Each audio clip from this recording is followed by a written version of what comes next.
मामले की पृष्ठभूमि, यह मामला उस समय सुप्रीम कोर्ट के समक्ष आया जब पत्नी ने अपने वैवाहिक संबंधी मुकदमे को ट्रांसफर पिटीशन करने के लिए याचिका दायर की। जानकारी के अनुसार पति पत्नी दोनों सरकारी कर्मचारी है। उनकी शादी वर्ष 2018 में हुई थी और उनके 2 बच्चे हैं, 5 वर्ष की बेटी और 3 वर्ष का बेटा है। दोनों साल 2023 से अलग रह रहे हैं, जहां पति दिल्ली में जबकि पत्नी अपने बच्चों के साथ पटना में मायके में रह रही थी। पति की दलीलें क्या है इसमें? पति ने अदालत में कहा कि प्रत्येक बार बच्चों से मिलने के लिए पटना जाकर रहना संभव नहीं है।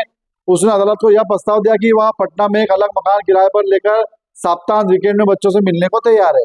पत्नी का इंकार और अदालत की प्रक्रिया है। अदालत ने इस प्रस्ताव को उचित और व्यवहारिक बताते हुए पत्नी से इसे स्वीकार करने को कहा, परंतु पत्नी ने इससे इंकार कर दिया। पत्नी ने ससुराल पक्ष से मतभेदों के कारण पति के दिल्ली स्थित घर जाने में भी असहमति व्यक्त की। इस पर अदालत ने सुझाव दिया कि पति त्योहारों के दौरान बच्चों से मिलने के लिए 1 सप्ताह तक पटना में रह सकता है या अपने माता पिता को किसी गेस्ट हाउस या होटल में ठहराकर पत्नी को बच्चों सहित दिल्ली लाने की व्यवस्था कर सकता है।